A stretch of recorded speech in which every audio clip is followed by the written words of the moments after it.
झारखंड विधानसभा के विशेष सत्र में 1932 आधारीय स्थानीय नीति और आरक्षण संशोधन विधेयक पास कर दिया गया।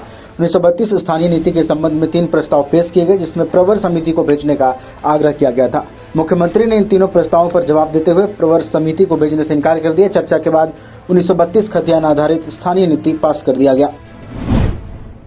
झारखंड विधानसभा के विशेष सत्र में स्थानीयता के लिए 1932 के खतियान को लागू करने संबंधी बिल को विधानसभा ने ध्वनि मत से पारित कर दिया। इसके साथ ही झारखंड पदों एवं सेवाओं की रिक्तियों में आरक्षण संशोधन विधेयक 2022 विधानसभा में पास हुआ। सदन की कार्यवाही के दौरान सत्ता पक्ष और विपक्ष के बीच तकरार भी हुई।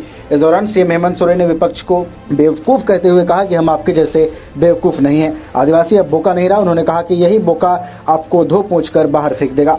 बीजेपी विधायक रामचंद्र चंद्रवंशी ने ओबीसी आरक्षण को लेकर संशोधन पर कहा कि सरकार के इस कदम पर हम सवाल उठा रहे हैं कि इसको सदन में लाने की जरूरत ही नहीं।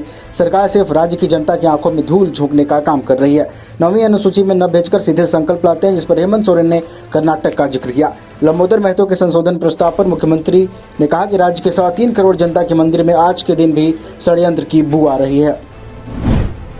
मुख्यमंत्री हेमंत सोरेन ने कहा कि सिर्फ सरकारी नौकरी नहीं बल्कि अन्य सभी रोजगार से भी इसे जोड़ेंगे। सरकार ने सीमित दायरा नहीं बनाया है। महागठबंधन सरकार पूरी तरह से पारदर्शी सरकार है। लोगों को ठगने या छलने का काम हम नहीं करते। मुख्यमंत्री ने कहा कि इतनी नियुक्तियां निकल रही हैं, कभी विवाद हुआ। विपक्ष पर हमला बोलते हुए सीएम ने कहा कि पहले तो सारे मामले कोर्ट में लटक जाते थे। सीएम ने कहा कि ये राज्य को बर्बाद करने वाला गिरोह है। प्रधानमंत्री नरेंद्र मोदी फोन पर देते हैं धमकी, ये बड़ा आरोप लगाया है झारखंड के मुख्यमंत्री हेमंत सोरेन ने।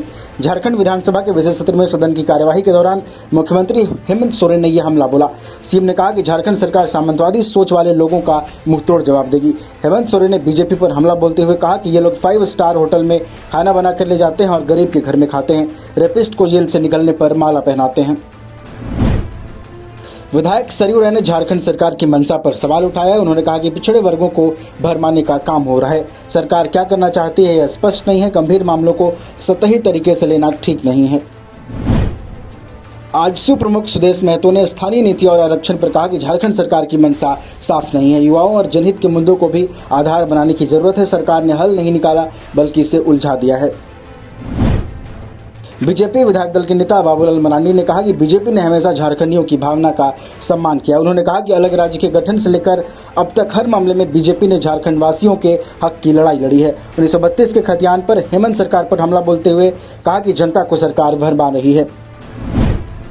जेएमएम विधायक सीता सोरेन विपक्ष पर निशाना साधते हुए कहा कि झारखंड के विकास कार्य से विपक्ष को पेट में दर्द हो रहा है, लिहाजा केंद्रीय जांच एजेंसी के माध्यम से सरकार को डिस्टर्ब करने की कोशिश की जा रही है। विधानसभा के विशेष सत्र के दौरान जब 1932 के खतियान पर आधारित स्थानीय नीति पर चर्चा की जा रही थी, विधायक अनूप सिंह ने 1932 के खतियान के पक्ष में जबरदस्त समर्थन देते हुए कहा कि हाँ, यह सत्य है कि मैं बिहारी हूं, लेकिन मुझे 1932 के खतियान से कोई आपत्ति नहीं। उल्टे मैं इसका समर्थक हूं। दरअसल विधानसभा के अंदर कुछ सदस्यों के द्वारा 1932 के खतियान को झारखंडियों की पहचान से जोड़ा जा रहा था।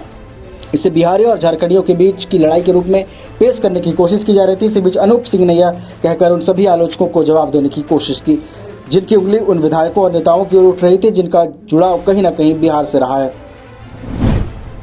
कोलकाता से रांची आने के दौरान कांग्रेस विधायकों का जमशेदपुर में भव्य स्वागत किया गया। इस दौरान पार्टी नेताओं और कार्यकर्ताओं ने गर्मजोशी के साथ विधायक इरफान अंसारी, नमन विक्सल कोंगाड़िया और राजेश कच्छप का स्वागत किया।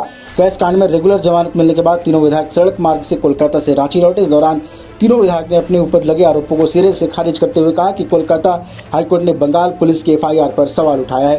हालांकि इस दौरान तीनों विधायकों का दर्द छलक पड़ा। इस दौरान जामताड़ा विधायक इरफान अंसारी ने बगैर नाम लिए कांग्रेस विधायक अनूप सिंह को चुनौती देते हुए कहा कि सरकार गिराने की साजिश से संबंधित प्रमाण उन्हें देना होगा। इरफान अंसारी ने कहा कि पार्टी आलाकमान से मिलकर अपनी बातों को रखूंगा, साथ ही मुख्यमंत्री से मिलकर उन्हें सारी घटनाक्रम से अवगत कराऊंगा।